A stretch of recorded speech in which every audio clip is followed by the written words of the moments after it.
Un retour à la vie par le rire, oui. Quand même formidable.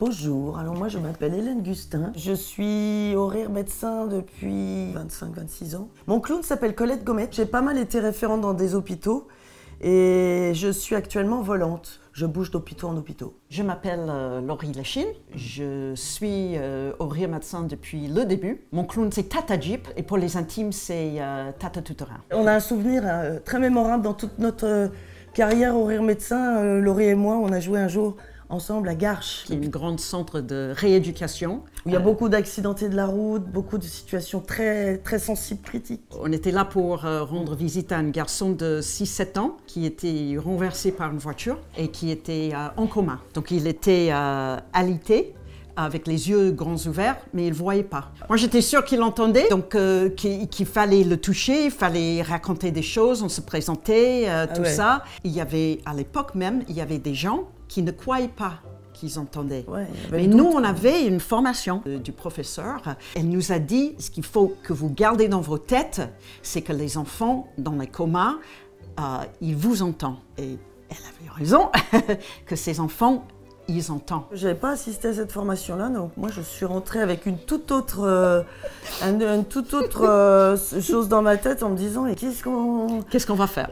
Oui, j'y vais, oui. Et ça, pas de doute là-dessus. Mais qu'est-ce que je fous à faire ces trucs-là dans le vide ou pas dans le vide, mais avec ce doute de je suis en train de faire quelque chose de drôle alors que voilà, c'est ce gros doute de qu'est-ce qu'on fait là, quoi. Je me souviens que toi tu étais là et moi j'étais là et l'enfant, sa tête était là. Et donc il ne bougeait pas, ses yeux étaient, il y avait une sorte de vide, mais c'était un beau garçon. Et nous, on a commencé à parler de la nourriture. Il était midi, les gens mangeaient à droite et à gauche, et donc on racontait ce qu'on voulait manger. On racontait des choses de plus en plus dégueulasses. Et on fabriquait des repas, des plats, des desserts, des choses, tout à la base de la morve.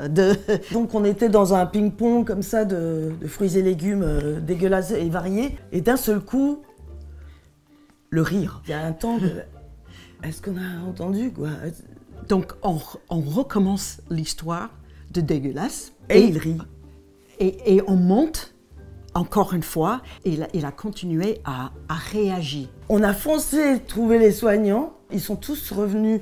Il y a eu un petit attroupement autour du lit. Oui. Et là, ils ont assisté à ça, quoi. Parce qu'on a recommencé à raconter n'importe quoi. Et ils ont vu l'enfant rire. Oui, il réagit. Voilà. Il réagissait beaucoup. Et là, il y a une infirmière qui cherche la famille. Il court. Hein? Il rentre dans une toute petite pièce. Hein? Il rentre, ils sont là. Et il voit le gamin qui est revenu. Il est revenu à la vie. C'était un moment émotionnel très puissant pour tout le monde. Oui, histoire qui... Fabuleuse. Oui, qui restait très fort dans nos mémoires. Et il y a un épilogue à cette histoire, parce que la semaine après, je rentre dans le service réanimation et j'étais avec un autre partenaire. On rentre, on ouvre la porte et on dit bonjour aux soignants, tout ça, et j'entends « Les clowns !» Et « Jeep, Dr Jeep, viens !» Et c'est lui. Il avait entendu, il avait capté nos noms de clown et il avait tout enregistré et il nous attendait. Et on a passé un super moment avec lui. Le petit gars, il s'en sortait très bien. Un retour à la vie par le rire, Quand même formidable.